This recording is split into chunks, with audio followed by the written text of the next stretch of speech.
कामाख्यानगर में हाथी पलंक उत्पाद कामाख्यानगर सहर ठारू मात्र 5 किलोमीटर दूर पल्ली ग्राम्य जंगल में रही हाथीपल जंगल छाड़ी सहर मुआ होउतवारु लोक माने भयभीत होई पड़िछन्ति। गतकाली सहर निकट में थिबा मालपुरा ग्राम निकट में और 53 नंबर जातीय राजपथ उपरे हाथी आतंक देखा मिलता। आज सकाळ मध्य हाथी आतंक जारी रही। 3टी हाथी मध्य 2टी हाथी मालपुरा और जरिडामाली गाँ निकट में थिबा बेले अन्य दंताटी राजकुला काटेणी ग्राम निकट रही। फल गतकाली राति तमाम जरिडामाली राजकुला काटेणी मालपुरा नीलमाधवपुर प्रभृति गाँ गुड़िक विद्युत सेवा को बंद रखा जायछि।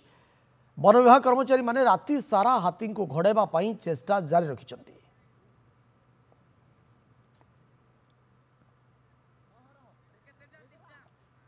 कामाख्यानगर में हाथी पलंक उत्पाद कामाख्यानगर सहर ठारू मात्र 5 किलोमीटर दूर पल्ली ग्राम्य जंगल में रही हाथीपल जंगल छाड़ी सहर मुआ होउतवारु लोक माने भयभीत होई पड़िछन्ति। गतकाली सहर निकट में थिबा मालपुरा ग्राम निकट में और 53 नंबर जातीय राजपथ उपरे हाथी आतंक देखा मिलता।